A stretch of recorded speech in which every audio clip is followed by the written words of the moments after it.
Hello everyone, welcome back to Fractal Frontier Maths. तो आज का जो क्वेश्चन ऑफ द डे है वो हम डिस्कस करते हैं। Let a n be a real sequence satisfying this condition for all epsilon greater than zero there exist N belongs to N such that modulus of A n plus one minus a N is less than epsilon for all n greater than equal to N. यानी कि ये condition satisfy हो रही है कि a n plus one minus a n जो है वो लेस देन एप्सिलॉन है प्रत्येक n ग्रेटर देन n के लिए। तो तीन स्टेटमेंट हमें दे रखे हैं कि जो सीक्वेंस ए एन है वो एक कॉसी सीक्वेंस है, ए एन जो है वो बाउंडेड है। If A N has a convergent subsequence then A N is convergent. Okay, then which of the following statement is correct. तो ये हमें चेक करना है। तो इस प्रॉब्लम को हम कैसे अप्रोच करेंगे, how to approach this problem. तो इससे पहले हम कुछ सीक्वेंस से रिलेटेड कुछ फैक्ट्स देखते हैं। तो फर्स्ट फैक्ट हम स्टेट करते हैं, if a sequence a N is convergent then A n plus one minus a n converges to zero. Okay, तो अगर सीक्वेंस कन्वर्जेंट होता है तो a n plus one minus a n या successive जो टर्म्स है उनका जो डिफरेंस है वो जीरो को कन्वर्ज होता है। इसके बाद में हम बात करते हैं कि कॉसी सीक्वेंस क्या होता है। तो Cauchy sequence a sequence a N is Cauchy sequence if for all epsilon greater than 0 there exists capital N such that mod em minus en less than epsilon for all mn greater than capital N। तो अगर प्रत्येक epsilon greater than zero के लिए एक positive number capital N मिलता है कि A M और ए एन का जो डिफरेंस है वो लेस देन एप्सिलॉन हो। यहाँ पर ए एम और ए एन का डिफरेंस ले रहे हैं प्रत्येक एम और एन, यानी कि एक स्पेसिफिक नंबर एम से आगे जितने भी नंबर होंगे उनमें किसी भी दो का जो डिफरेंस है वो लेस देन एप्सिलॉन होगा, तो वो सीक्वेंस आपका क्या कहलाता है, कॉसी सीक्वेंस। अब हम अगर रियल नंबर की बात करें तब इसमें क्या होता है कि जो एवरी कॉसी सीक्वेंस होता है वो कन्वर्जेंट होता है। Every quasi sequence in are की बात कर रहे हैं, इन आर कन्वर्जेस। ओके, तो ये कुछ रिजल्ट है। इसके बाद में if a sequence converges then every subsequence converges to the same limit। ठीक है, तो कोई सीक्वेंस अगर कन्वर्ज करता है तो उसका प्रत्येक सब सीक्वेंस जो है ना उसी लिमिट को कन्वर्ज करेगा। अब ये कुछ स्टेटमेंट है, लेकिन बात ये है कि इनमें से जैसे ये है स्टेटमेंट कि कन्वर्ज करता है तो सब सीक्वेंस सेम लिमिट को कन्वर्ज करेगा, ठीक है। लेकिन अगर उसका सब सीक्वेंस सेम लिमिट को कन्वर्ज करता है तो ज़रूरी नहीं है वो सीक्वेंस कन्वर्जेंट हो ही, अगर बाउंडेड होगा तब कन्वर्जेंट हो जाएगा। तो ये कुछ फैक्ट्स हैं जो हम इस क्वेश्चन को एनालाइज करते समय ध्यान रखेंगे। अब प्रॉब्लम में हमें क्या दे रखा है कि प्रत्येक एप्सिलॉन ग्रेटर देन जीरो के लिए ए n plus one minus a N का डिफरेंस जो है वो लेस देन एप्सिलॉन है। ओके, तो अब फर्स्ट स्टेटमेंट है कि ए एन जो सीक्वेंस है कॉसी सीक्वेंस होगा, बट ऐसा ज़रूरी नहीं है। कॉसी सीक्वेंस में क्या होता है कि कोई भी दो नंबर का डिफरेंस जो है वो लेस देन एप्सिलॉन होना चाहिए। यहाँ पर क्या दे रखा है, सक्सेसिव टर्म्स का डिफरेंस, तो कॉसी होना ज़रूरी नहीं है। क्यों नहीं है, हम एक एग्जांपल देते हैं फर्स्ट स्टेटमेंट के लिए। तो स्टेटमेंट वाइज हम डिस्कशन करते हैं। पहले फर्स्ट स्टेटमेंट, तो एक कंसिडर करते हैं एक sequence a N is equal to log N.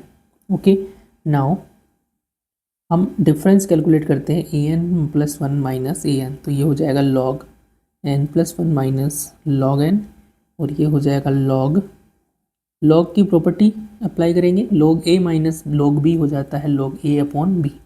इसको हम लिख सकते हैं log one plus one upon n. ये आपका हो जाएगा a n plus one minus a n. Okay, अगर हम लिमिट लेंगे n tends to infinity, limit n tends to infinity A n plus one minus a n, ये क्या हो जाएगा log वन, और log वन क्या होता है 0, but a N is divergent.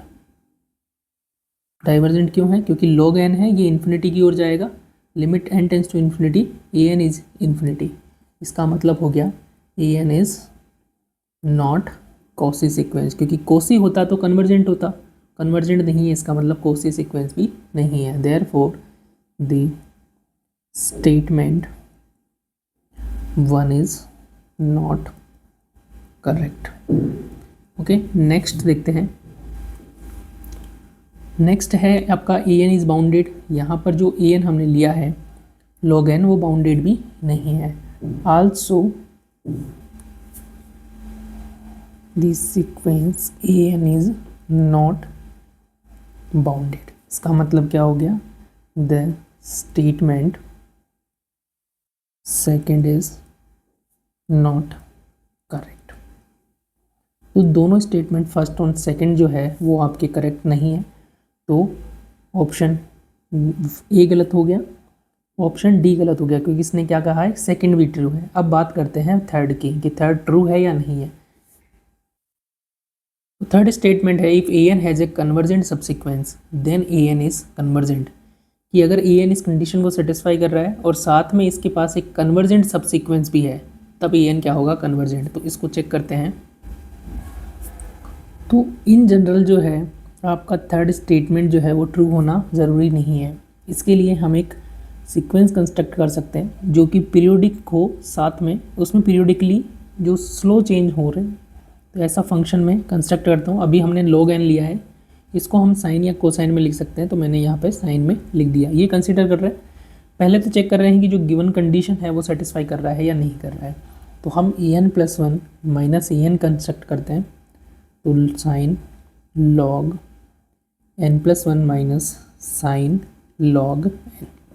Okay, इस रिजल्ट को हम रिजल्ट नंबर 1 दे देते हैं। अब हम एक फंक्शन डिफाइन करते हैं, माना function of x is equal to sine log x। Okay, then by mean value theorem f n plus one minus f n divided by n plus 1 minus n will be equal to f dash xi, where xi is in between n plus 1, sorry n to n plus 1. ओके, तो ये हो जाएगा आपका f n plus one minus f n. Derivative करेंगे तो sine का derivative क्या होगा? Cos log x divided by x, और x की जगह क्या रख देंगे हम? xi। तो x की जगह xi रख देंगे। अब हम क्या रखेंगे? इसका मोड लेंगे दोनों का, तो ये हो जाएगा mod a n plus one minus a N is equal to mod cos log xi divided by xi, which is less than equal to 1 upon xi, और ये हो जाएगा mod a n plus one minus a N is less than equal to 1 by n, because xi जो है वो किसके बीच में है? n प्लस वन से n के बीच में, यानी कि xi इज लेस देन 1, तो 1 upon xi is greater than 1 by n। Alright, तो ये केस हो जाएगा हमारे पास। अब हम क्या कर देंगे? Limit n tends to infinity ले लेंगे, तो यहाँ पे limit n tends to infinity A n plus one minus a N is 0। तो हमारी जो गिवन कंडीशन है उसको ये सेटिस्फाई कर रहा है। अब हम इसको एक दिखाना है कि इसमें एक सब्सिक्वेंस मिलता है जो कि कन्वर्स करता है। Now we choose integers n के such that log n k is approximately 2 pi k. Okay, then a n k will be sin log n k, और log n के कहाँ जा रहा है, 2 पाई के पर, और साइन 2 पाई के क्या हो जाएगा 0, तो ए एन के जो है वो कन्वर्स कर रहा है 0 पर।